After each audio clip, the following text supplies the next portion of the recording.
नमस्कार दोस्तों। आज हम जैन धर्म के एक प्रमुख रिचुअल के बारे में जानेंगे। संलेखना या संथारा इसको कहते हैं। संलेखना जैन धर्म के अंतर्गत कैवल्य प्राप्ति का एक मार्ग है, मृत्यु का सामना करने का एक तरीका है। तो इसके बारे में जानेंगे। ये वर्तमान काल में बहुत ही विवादित मुद्दा भी रहा है।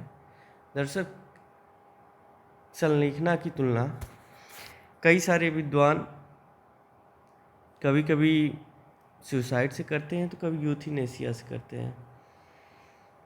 अब इसमें हम लोग जानेंगे 3-4 बातें कि संलेखना एक्चुअली है क्या चीज़। क्या ये कोई श्रेष्ठ टाइप की मृत्यु है या फिर ये समाधि मरण या एक आत्महत्या जैसी चीज़ है।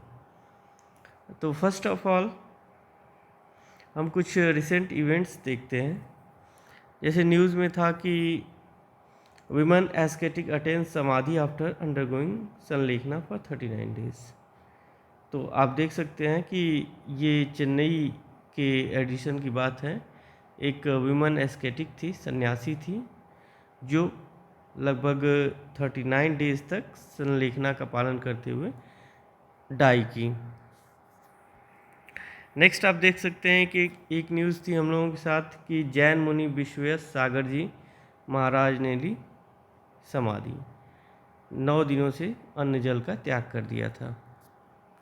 तो ये इस तरह की बहुत सारी खबरें आप लोगों ने पढ़ी होगी। साथ ही आप लोगों ने एक खबर अभी पढ़ी होगी कि राजस्थान हाई कोर्ट ने संलेखना को प्रतिबंधित कर दिया था, इसे बैन कर दिया था। तो यहाँ आप लोगों को एक चीज़ जाननी ज़रूरी है कि आगे सर्वोच्च न्यायालय ने उसके आदेश को क्यों रिवर्स कर दिया। तो हम इसको स्टेप बाय स्टेप जानते हैं। फर्स्ट संलेखना की फ़िलॉसफी को जानेंगे, उस जैन फिलॉसफी को जानेंगे जिसके तहत संलेखना को परमिट किया गया है। तो सबसे पहले तो संलेखना है क्या चीज़, इसको जानते हैं। संलेखना इज़ फेसिंग डेथ। तो आप सिंपल से समझिए कि संलेखना जो है डेथ को फेस करने का तरीका है। डेथ तो सबको आती है कभी न कभी। अब उस डेथ को का सामना करना है, तो उस डेथ का सामना करने के लिए जैन धर्म का एक यूनिक मेथड है संलेखना। ये एक तरह से एक शपथ है जिसमें व्यक्ति अपने कर्मों से मुक्त होकर मोक्ष की प्राप्ति करता है। संलेखना का प्रयोग एस्केटिक और लेमैन यानी कि एक सन्यासी और एक साधारण आदमी दोनों कर सकते हैं। ये जब भी संलेखना होगा ये वॉलंटरी होगा, यानी स्वेच्छा से होगा। ये संलेखना कब किया जाता है, ये इतना भी रैंडम नहीं है या किसी की इच्छा पर निर्भर नहीं है। संलेखना तब किया जाता है जब आपका एंड, आपके जीवन का अंत निकट हो, जब सामान्य जिंदगी जीना संभव न हो। उस परिस्थिति में संलेखना का उपयोग किया जाता है, संलेखना का व्रत लिया जाता है। दरअसल ये सब्सिडियरी व्रत है जैन धर्म के अंतर्गत। आपको कभी व्रत पे हम डिटेल लेक्चर बताएंगे, लेकिन एक सहायक व्रत के अंतर्गत आता है। तो जैसे कोई व्यक्ति अत्यधिक वृद्ध हो गया, कोई इनक्यूरेबल डिसीज़ से ग्रसित है, या कोई ऐसी समस्या है जिससे अब नॉर्मल जीवन जीना संभव नहीं है, तो ऐसी परिस्थिति में वो संलेखना का व्रत लेते हुए अपने जीवन की लीला को समाप्त करेगा। संलेखना के अंतर्गत वो जितने उसके पैशंस होते हैं जीवन के अंत में, भावनाएं होती हैं और जितने अटैचमेंट्स होते हैं उनसे वो मुक्त होकर एक शांतिपूर्ण मृत्यु का वर्ण करता है। तो जनरली डेथ के समय व्यक्ति बहुत सारी चीज़ें, ऐसा होता है कि जीवन में ये नहीं किया, वो नहीं किया, ऐसे अच्छा बुरा बहुत सारी उसको सोचने के लिए चीज़ें होती हैं। उन सब चीज़ों से मुक्त होकर, एक भय से, निराशा से, डर से मुक्त होकर मृत्यु का वर्ण करना ही संलेखना है। ये एक बेसिक डेफिनेशन है। आगे आप संलेखना को और समझना है तो एक चार्ट हमने प्रिपेयर किया है जैन फिलॉसफी का। ये देखिए, ये डायग्राम है। इस डायग्राम में आपको जैन धर्म का एग्जैक्ट चीज़ें पता चलेंगी, जैन धर्म की एग्जैक्ट सिचुएशन। देखिए, जैन धर्म में कर्म या पुद्गल का कॉन्सेप्ट है। कर्म, इसी को पुद्गल भी कहा जाता है। कर्म या पुद्गल का कॉन्सेप्ट है। और ये जीव होती है, जीव या आत्मा। तो जो जीव है और ये पुद्गल, ये दो चीज़ें बहुत इम्पॉर्टेंट है ह्यूमन लाइफ को डिसाइड करने, ह्यूमन लाइफ की एक्टिविटीज़ को डिसाइड करने, हमारे जन्म और मृत्यु के चक्र को डिसाइड करने। इसमें 3 टर्म है। होता क्या है कि व्यक्ति जो भी कर्म करता है, जीव जो भी कर्म करता है, वो कर्म ही उसके अंदर संचित होता है। जैसे जैसे कर्म का प्रभाव व्यक्ति के अंदर फ्लो करके संचित होता है, इस प्रभाव को ही आश्रव कहा जाता है। उसके उपरांत जब उस कर्म का प्रवाह रुक जाता है तो ऐसे संवर कहा जाता है, आश्रव संवर। और उसी जब कुछ उपायों के द्वारा कर्म के प्रभाव को, कर्म के जुड़ाव को घटाया जाता है तो उसको निर्जरा कहते हैं। यानी कि जैसे जैसे आपका कर्म का अटैचमेंट आपसे बढ़ता जाएगा, वैसे वैसे आप मृत्यु की तरफ, आप जन्म और मृत्यु के बंधन में बंधते जाएंगे। जैसे जैसे आप इनसे बंधन से मुक्त होते जाएंगे, वैसे वैसे निर्जरा की स्थिति आएगी, आप मोक्ष या कैवल्य की दशा में पहुंचेंगे। तो ये चीज़ें आपको जाननी जरूरी है। तो ये एक बेसिक फिलॉसफी है आश्रव, संवर और निर्जरा की, जिसके जरिए आप मोक्ष को समझ सकते हैं, जैन धर्म के अंतर्गत मोक्ष को समझ पाएंगे। ये एक बेसिक डायग्राम था। ये संलेखना को भी आप बताएगा क्यों भोजन छोड़कर या फिर काया क्लेश का पालन करके क्यों मोक्ष की प्राप्ति होती है। दरअसल जब एक जैन सन्यासी भोजन छोड़ता है तो वो एक तरह से अपने कर्म को से खुद को दूर करता है। उसके जो शरीर का फैट होता है और जो सारी चीज़ें शरीर में इकट्ठा है, वो एक तरह से उसके कर्म का परिणाम है। वो अपने शरीर से जुड़े सारे अंश को गलाकर समाप्त करके कहीं न कहीं अपनी आत्मा को अपने कर्मों से मुक्त करता है। इस कर्मों से मुक्त होने के उपरांत ही आत्मा जन्म और मरण के चक्र से मुक्त हो जाती है, कि मरण के चक्र से आत्मा मुक्त होती है। तो ये ओवरऑल सिचुएशन है आपको संलेखना की फिलॉसफी को समझने के लिए। अब नेक्स्ट चीज़ है जो इस डिबेट का एक लार्जर पोर्शन बनाता है, संलेखना और आत्महत्या। इसी में हम लोग यूथेनेसिया एक टर्म को भी डिस्कस कर लेंगे कि यूथेनेसिया से कैसे ये डिफरेंट है। संलेखना क्या है, आत्महत्या क्या है, यूथेनेसिया क्या है। How sallekhana is a religious ritual, it is not an suicide और एन यूथेनेसिया। इस पे आप देखेंगे कि सुसाइड मानते हुए राजस्थान हाई कोर्ट ने प्रतिबंध लगाया था, हालांकि बाद में सर्वोच्च न्यायालय ने इसे इस प्रतिबंध से मुक्त किया। एक जनरल प्रिंसिपल है कि हर व्यक्ति को ये अधिकार है कि वो जीवन कैसे जिएगा, लेकिन ये अधिकार किसी को नहीं है कि वो अपने जीवन को समाप्त कैसे करेगा। तो इसी फिलॉसफी के अंतर्गत सुसाइड को गलत माना जाता है। Suicide is not permissible, even it is an criminal offence. तो क्रिमिनल ऑफेंस सुसाइड है। सर्वपल्ली राधाकृष्णन जो हमारे प्रथम उपराष्ट्रपति थे, उन्होंने भी संलेखना को सुसाइड का फॉर्म माना है। श्री राधाकृष्णन एक दर्शन के बहुत बड़े विद्वान थे, शिक्षक तो थे ही, उनका स्पेशलाइजेशन का एरिया दर्शन शास्त्र ही था। उन्होंने अपने दर्शन के विश्लेषण में संलेखना को सुसाइड का फॉर्म माना है। बट यहाँ हम कुछ पॉइंट्स की चर्चा करेंगे जिसके आधार पर आप ये डिफ़र कर पाएंगे कि how sallekhana is not a suicide. देखिए, सुसाइड जब कोई व्यक्ति करता है तो उसके कुछ बेसिक कैरेक्टरिस्टिक्स होते हैं। Characteristics number 1, एम्बिवलेंस। एम्बिवलेंस मतलब कि वो जीवन ऐसा तो है नहीं कि एक्चुअली कोई ख़त्म करना चाहता है। जीवन जीने की लालसा तो सबके अंदर होती है, लेकिन वो एक द्वैत का भाव, कुछ ऐसा पेन या शर्मनाक बात या कुछ हैरेसमेंट ऐसा रहता है जिसके कारण वो जीवन उन शर्तों के साथ नहीं जी पाता जिनके साथ वो जीने की इच्छा करता है, जीने का की उम्मीद करता है। तो उसके अंदर एक डिज़ायर टू डाई पैदा होता है। जीवन और मृत्यु का जो कॉन्फ्लिक्ट होता है वो एक सुसाइड में देखा जाएगा, किंतु संलेखना में इस तरह का कोई एम्बिवेलेंस नहीं होता। नो एम्बिवेलेंस इन संलेखना, कोई एम्बिवेलेंस नहीं होगा। क्लियर है कि अब आपका जीवन समाप्त होने वाला है। संलेखना का उपयोग ही तभी किया जाता है, संलेखना का व्रत ही तभी किया जाता है जब जीवन जीना संभव न हो। तो ऐसी स्थिति में जो साधक होता है उसके मन में एकदम क्लियर कट आइडिया होता है वो संलेखना क्यों कर रहा है, उसके क्या फ़ायदे हैं, उसका तरीका क्या है। आप देखेंगे कि जो सुसाइड होता है उसमें होपलेसनेस की एक फीलिंग होती है। जो भी व्यक्ति सुसाइड करता है वो कहीं ना कहीं हर तरह से उम्मीदों को हार चुका रहता है। जो भी समस्याएं होती हैं उसको नहीं लगता कि वो जीते जी उनका समाधान कर पाएगा, इसलिए वो मर के इन समस्याओं से दूर भाग जाना चाहता है। जबकि संलेखना में वो अपनी सारी समस्याओं का हल करता है, हल निकालता है। जो जीवन अब एक निराशा के साथ समाप्त होता है उसको आशा और उम्मीद के साथ वो समाप्त करता है।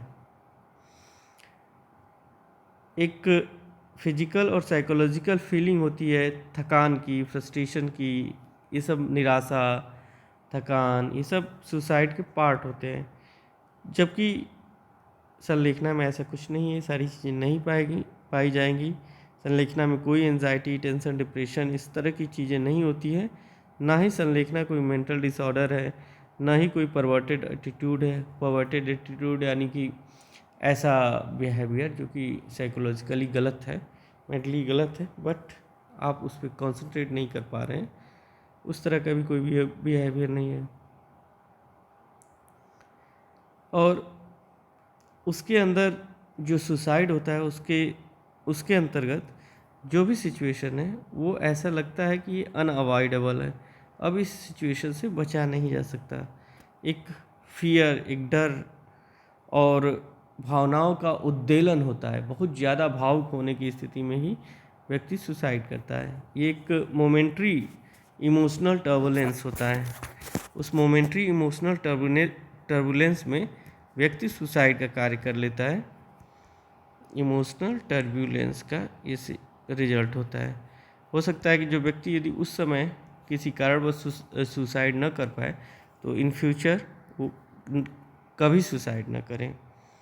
तो ये चीज़ें सुसाइड में होती हैं, जबकि संलेखना में ऐसा कुछ नहीं है।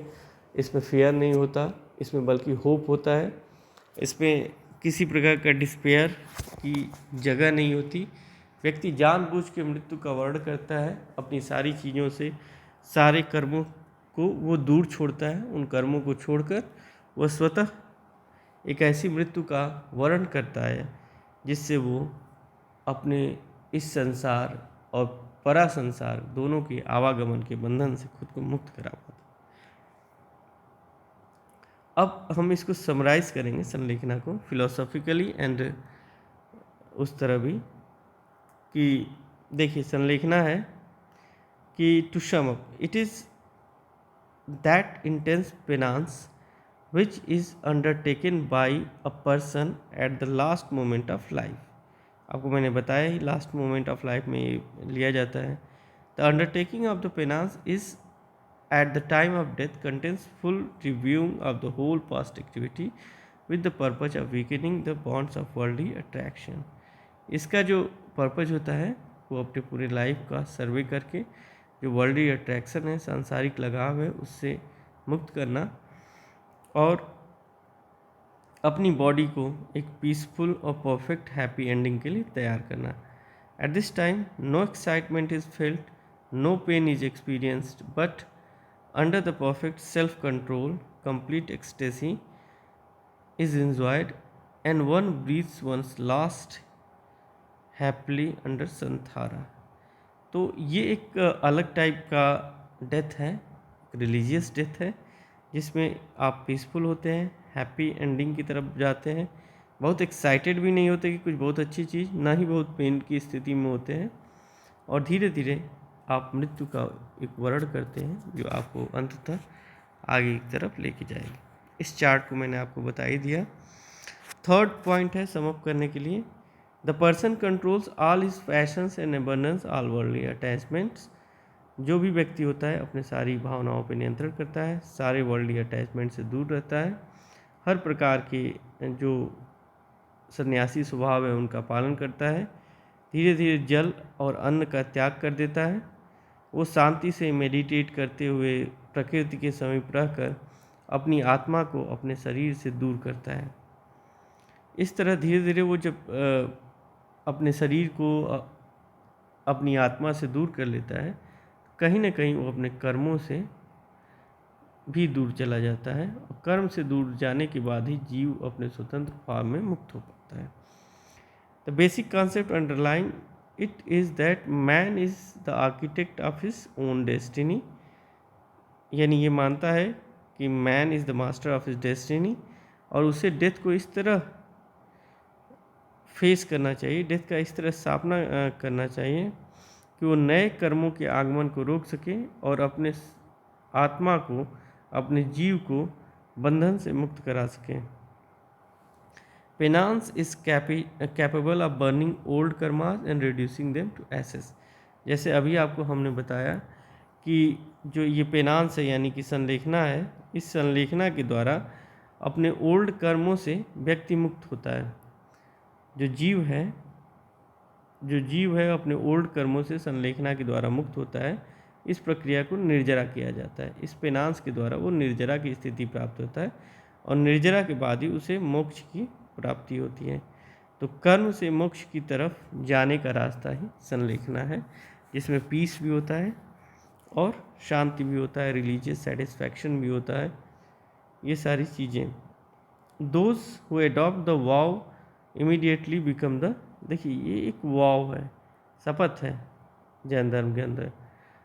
तो जो भी इस शपथ को लेता है वो सेल्फ रिलायंट, सेल्फ कंपोज्ड हो जाता है, and they cease to be agitated by personal consideration and suffering, a rise above the longings of the flesh. The soul is lifted to be able to control one's conduct at the moment of death is the fruit of asceticism. अब यहाँ देखिए ये line important है, philosophical line है, the soul is lifted. व्यक्ति की आत्मा का ही विकास हो जाता है, व्यक्ति की आत्मा का ही विकास हो जाता है। अपने कर्मों के, अपने व्यवहार और आचरण को नियंत्रित करने के लिए जब मृत्यु का समय आए तो अपने व्यवहार को नियंत्रित कर सके। ये इसके एक सन्यासीपन का, संलेखना की पद्धति का ये एक रिजल्ट है। जो व्यक्ति संलेखना का पालन करता है उसका जो मस्तिष्क होता है free from fear, grief, regret, attraction. जब आप पहले से ही मृत्यु की तैयारी कर रहे हैं और आप वो मृत्यु की तैयारी नहीं कर रहे हैं, एक तरह से आप मोक्ष की तैयारी कर रहे हैं, तो आपकी मृत्यु कहीं ना कहीं आपको एक पॉजिटिव चीज़ लगने लगती है। उस पॉजिटिविटी के अंतर्गत रहते हुए आप धीरे धीरे मृत्यु को एक बिना डर, बिना भय, बिना किसी अफेक्शन या घमंड या घृणा के वर्ण कर लेते हैं, और आप इस जीवन से अपने आप को मुक्त कर पाते हैं। लास्टली जस्टिस टुकोल का एक ऑब्जर्वेशन है, जस्टिस टुकोल, इन्होंने कहा कि death by sallekhana according to the spiritual rules is the victory of the soul over karmas and consequential infirmities of the mind and body which worldly existence might have brought into being. It is an act of fulfilment. तो it is not a suicide but it is an act of fulfilment. तो ये justice टुकोल का statement है, इसे आप अपने answer में use कर सकते हैं। That is all about sallekhana. इतना सफिशिएंट है आपके लिए। संलेखना एंड सुसाइड का कंपैरिजन भी आपने देख लिया। एक पॉइंट हमने बोला था यूथनेसिया, तो चूँकि इसमें जो पॉइंट्स हमने बताए हैं उसके ज़रिए भी आप यूथनेसिया से कंपेयर कर सकते हैं। यूथनेसिया या दया मृत्यु, दया मृत्यु के अंतर्गत यदि कोई व्यक्ति क्रॉनिक टर्मिनल इलनेस से ग्रसित है, क्रॉनिक टर्मिनल इलनेस से ग्रसित है, तो ऐसे व्यक्ति को लाइफ सपोर्ट को हटा के या फिर पॉजिटिवली कोई उपाय करके उसको मृत्यु की तरफ भेजा जाता है। इसमें वो ना तो स्पिरिचुअल चीज़ होती है कि आप अपने आत्मा को मुक्त कर रहे हैं, बल्कि आपकी कई बार इच्छा भी नहीं पूछी जाती कि आपको लाइफ सपोर्ट हटाया जाए कि ना हटाया जाए, आप डेथ को वर्ण करना चाहते हैं या नहीं करना चाहते हैं। इसमें फियर, डिस्पेयर, सारी चीज़ें होती हैं। आपकी आत्मा कहीं ना कहीं आपके कर्मों से मुक्त नहीं होती। ये एक स्पिरिचुअल प्रोसेस होने की बजाय एक मेडिकल प्रोसेस है। इस प्रकार euthanasia is also not equal to sallekhana. Okay, thank you.